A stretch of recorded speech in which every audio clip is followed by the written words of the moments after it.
বাংলাদেশে প্রায় ১.৫ কোটি শিশু ঝুঁকিতে কেন? কারণ তারা নিয়মিত সবজি খায় না। দেখুন আমাদের করণীয় কি।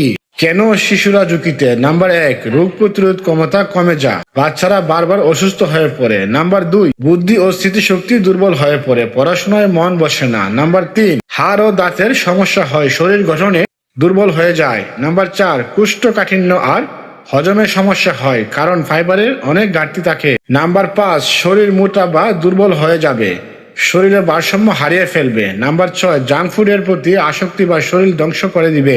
নাম্বার ৭, ভবিষ্যতে ডায়াবেটিস ও ক্যান্সারের ঝুঁকি অনেক গুণ বেড়ে যাবে।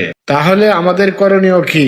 নাম্বার ১, বাচ্চার সঙ্গে বসে পরিবারের সবাই মিলে সবজি খাওয়া শুরু করুন। নাম্বার ২, রঙিন মজাদার পরিবেশন করুন যেন আগ্রহ জন্মায়। নাম্বার ৩, আমরা সকলে মিলে স্কুলে, মিডিয়াতে বা সমাজে প্রসারণ বাড়াতে হবে।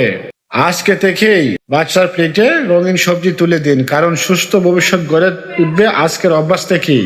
এরকম শিক্ষণীয় পোস্ট পেতে বা নিজেকে অনেক মেধাবী করে তুলতে চ্যানেলটি সাবস্ক্রাইব করুন। অ্যাওয়ারনেস@TV। ধন্যবাদ।